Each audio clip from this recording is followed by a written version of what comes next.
సిరి బాలరాజు గారు. ముందుగా నమస్కారం అధ్యక్ష. నన్ను ఈరోజు ఈ సభకు రావడానికి అవకాశం ఇచ్చినటువంటి ఉప ముఖ్యమంత్రి పవన్ కళ్యాణ్ గారికి, అలాగే ముఖ్యమంత్రి చంద్రబాబు నాయుడు గారికి, మనోహర్ గారికి, అలాగే పోలవరం నియోజకవర్గ ప్రజలకు హృదయపూర్వక కృతజ్ఞత తెలియజేస్తున్నాను అధ్యక్ష. అలాగే గత వారం రోజుల ముందు వచ్చినటువంటి తుఫాన్ వల్ల ముఖ్యంగా పోలవరం నియోజకవర్గంలో కుకునూరు, వేలేరుపాడు, అలాగే పోలవరం మండలాల్లో పూర్తిగా నష్టం జరిగింది అధ్యక్ష. అలాగే తెలంగాణ, ఆంధ్రాకు సంబంధించి పెదవాగు ప్రాజెక్టు ఇది 2 రాష్ట్రాల మధ్య ఉంది అధ్యక్ష. దీనివల్ల మెయింటెనెన్స్ సరిగ్గా లేక మొన్న వచ్చినటువంటి వరదల వల్ల అక్కడ ఉన్నటువంటి ఏదైతే విలేరుపాడు మండలాల్లో సుమారు 7 పంచాయతీలు, 12 గ్రామాలు పూర్తిగా ధ్వంసం అయినాయి అధ్యక్ష.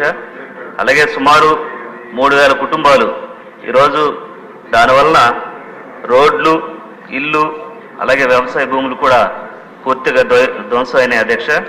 అలాగే దీనికి మన ప్రభుత్వం నుంచి వెంటనే చర్యలు తీసుకొని వారిని సురక్షిత ప్రాంతాలకు తరలించాం.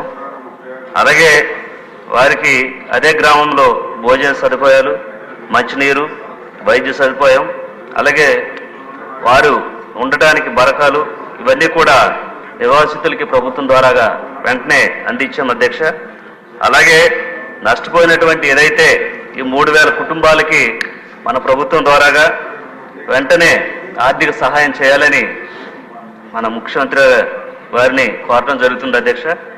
అలాగే పోలవరం ప్రాజెక్టు సంబంధించి నిర్వాసితుల సమస్య అధ్యక్ష. గత ప్రభుత్వంలో 2013 భూసేకరణ చట్టం క్రింద 5 లక్షల రూపాయలు ఉన్నదాన్ని 10 లక్షల రూపాయలు ఇస్తానని హామీ ఇచ్చి మోసం చేసినటువంటి ప్రభుత్వం వైసీపీ ప్రభుత్వం అధ్యక్ష. అలాగే ప్రాజెక్ట్ని చూడటానికి కూడా అనుమతులు కూడా ఇవ్వలేనటువంటి పరిస్థితి వైసీపీ ప్రభుత్వం తీసుకొచ్చింది అధ్యక్ష. అలాగే 2014 నుంచి 2019 వరకు మన ప్రభుత్వంలో బస్సులు పెట్టి మరీ పోలవరం ప్రాజెక్ట్ని చూపించే ప్రయత్నం మన ప్రభుత్వం చేసింది అధ్యక్ష. అలాగే నిర్వాసితుల సమస్యలు పోలవరంలో వర్ణనాతీతం అధ్యక్ష. అలాగే వారికి తక్షణమే ఏదైతే మనం ఎన్నికల్లో ఇచ్చినటువంటి హామీలు ఏదైతే ఉన్నాయో వెంటనే నిర్వాసితులకి వెంటనే తప్పకుండా న్యాయం చేయాలని నిర్వాసితులందరూ కూడా భావిస్తున్నారు అధ్యక్ష. మన ప్రభుత్వం ద్వారాగా తప్పకుండా వారికి న్యాయం జరుగుద్దని అనుకుంటున్నారు అధ్యక్ష. అలాగే వారికి సంబంధించి ఏదైతే ఇల్లు కానీ, భూమికి బదులు భూమి కానీ, అలాగే R&R ప్యాకేజీ కానీ ఇవన్నీ కూడా ఇచ్చి వారిని సురక్షిత ప్రాంతాల్లో ఏదైతే వారికి నిర్మించేటువంటి ఇల్లుని సురక్షిత ప్రాంతాల్లో ఇస్తే తప్పకుండా వారు అక్కడి నుంచి వెళ్తారు.